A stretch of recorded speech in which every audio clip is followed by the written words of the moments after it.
saveur divine. Cette bonne nouvelle du royaume sera prêchée dans le monde entier pour servir de témoignage à toutes les nations. Alors viendra la fin. Ce pain céleste vous est présenté par Immaculée Niraneza. Shalom, shalom, mes bien-aimés de Dieu qui écoutent l'émission Saveur divine. Que la paix de notre Seigneur soit avec vous. C'est une joie de pouvoir continuer ce que nous avons commencé depuis lundi. Nous sommes en train de voir ce verset de 2 Corinthiens 5, 17 qui nous dit que si quelqu'un est en Christ, il est une nouvelle création. Les choses anciennes sont passées, voici toutes choses sont devenues nouvelles. Alléluia. Pendant que nous étudions l'exemple de Paul, je vous invite, chers amis, à examiner notre situation, que nous puissions réfléchir pour savoir si nous sommes devenus réellement des nouvelles créatures en Christ. Quelles sont les choses anciennes que j'ai abandonnées depuis que j'ai rencontré Jésus-Christ. Alléluia. Hier, donc, je vous ai parlé de Paul et d'ailleurs, cette semaine, nous continuons sur lui. J'ai donné comme titre « Paul choisi pour une mission spéciale ». Il a été choisi pour une mission spéciale. J'espère que vous avez lu le chapitre 9. Je vous ai demandé de lire tout le chapitre 9 des Actes des Apôtres, parce que c'est là où nous voyons l'histoire de sa conversion. Alors, je vous propose de lire ce qui a suivi une fois que Paul venait d'avoir la vision du Seigneur lorsqu'il était sur la route de Damas. Il allait donc persécuter les chrétiens à Damas et tout d'un coup, il était en chemin et lorsqu'il approchait de Damas, tout d'un coup, il y a eu une lumière qui est venue du ciel, qui a resplendi autour de lui. Il est tombé par terre, il a entendu une voix. Ça, vous lisez cela dans le chapitre 9. Alors, je saute pour lire à partir du verset 7 parce que je voudrais souligner le fait que Dieu lui a envoyé Ananias. C'est lui qui allait vraiment jouer aussi un rôle après la vision de Paul. Vous savez, lorsque Dieu nous envoie en mission, il y a toujours des personnes qu'il nous donne, des personnes utiles pour nous aider à remplir cette mission. Et dès le commencement, Dieu envoie Ananias. C'est lui qui va aussi jouer un rôle dans la mission que Paul va accomplir. Lisons Actes des Apôtres, chapitre 9, à partir du verset 7. Les hommes qui l'accompagnaient demeurèrent stupéfaits. Ils entendaient bien la voix, mais ils ne voyaient personne. Saul se releva de terre et quoique ses yeux soient ouverts, il ne voyait rien. On le prit par la main et on le conduisit à Damas. Il y resta 3 jours sans voir et il ne mangea ni ne but.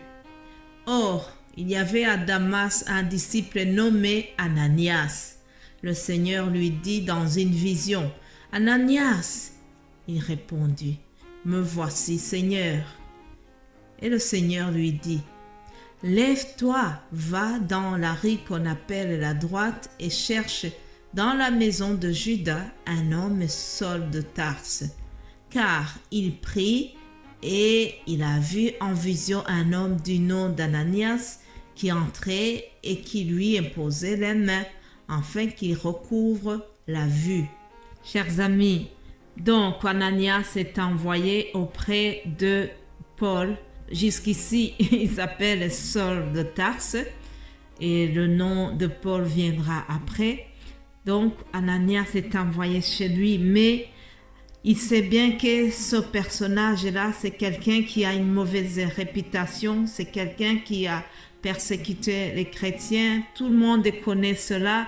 On sait même que les principaux sacrificateurs, les chefs religieux, sont d'accord avec lui et on sait que cet homme, c'est quelqu'un vraiment de très dangereux pour les chrétiens. Alors Ananias va d'abord résister. Il va dire au Seigneur, j'ai appris de cet homme que c'est quelqu'un qui n'est pas bien, qu'il a persécuté les chrétiens de Jérusalem. Alors le Seigneur va convaincre Ananias d'aller. Parce que le Seigneur avait une mission vraiment spéciale pour Paul. Alors, écoutez comment le Seigneur va rassurer Ananias au verset 15. Il dit, « Mais le Seigneur lui dit, va, car cet homme est un instrument que j'ai choisi pour porter mon nom devant les nations, devant les rois et devant les fils d'Israël. Et je lui montrerai tout ce qu'il doit souffrir pour mon nom. » Alléluia. Je vous ai dit que Paul a été choisi pour une mission spéciale. Et cette mission est résumée dans ces 2 versets, chers amis. Avant de continuer, je t'invite à réfléchir. Toi, est-ce que tu connais ta mission? Est-ce que tu sais pourquoi Dieu t'a mis ici sur terre? Est-ce que tu remplis bien la mission pour laquelle Jésus-Christ t'a envoyé ici sur terre? Nous avons tous une mission à remplir dans l'œuvre de Dieu. Chers amis, ne reste pas sans faire quelque chose parce que Dieu veut que tu fasses vraiment un travail quelconque dans son ministère. Pendant longtemps, j'ai fait différentes activités dans l'œuvre de Dieu. Et le moment est venu, Dieu m'a envoyé aussi pour cette mission spéciale de partager l'évangile autour de moi. Il m'a envoyé aussi plusieurs Ananias pour me convaincre, même si j'ai hésité avant, mais pour finir, j'ai accepté et je me suis lancée dans la mission à laquelle Jésus m'a appelé. Je bénis le Seigneur parce que vraiment, il a fait confiance en moi et il m'a jugé utile pour remplir sa mission. Que toute la gloire lui revienne. Alléluia.